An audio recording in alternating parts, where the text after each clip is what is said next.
Pinch one of ends of the anti-theft rope to be flat. Thread that end into the hole on a corner of the solar panel.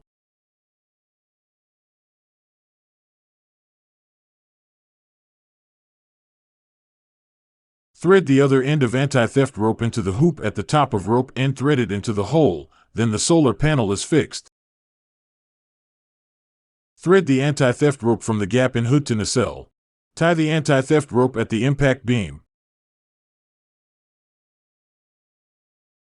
If the anti-theft rope is so long, you can twine it on the impact beam for several turns.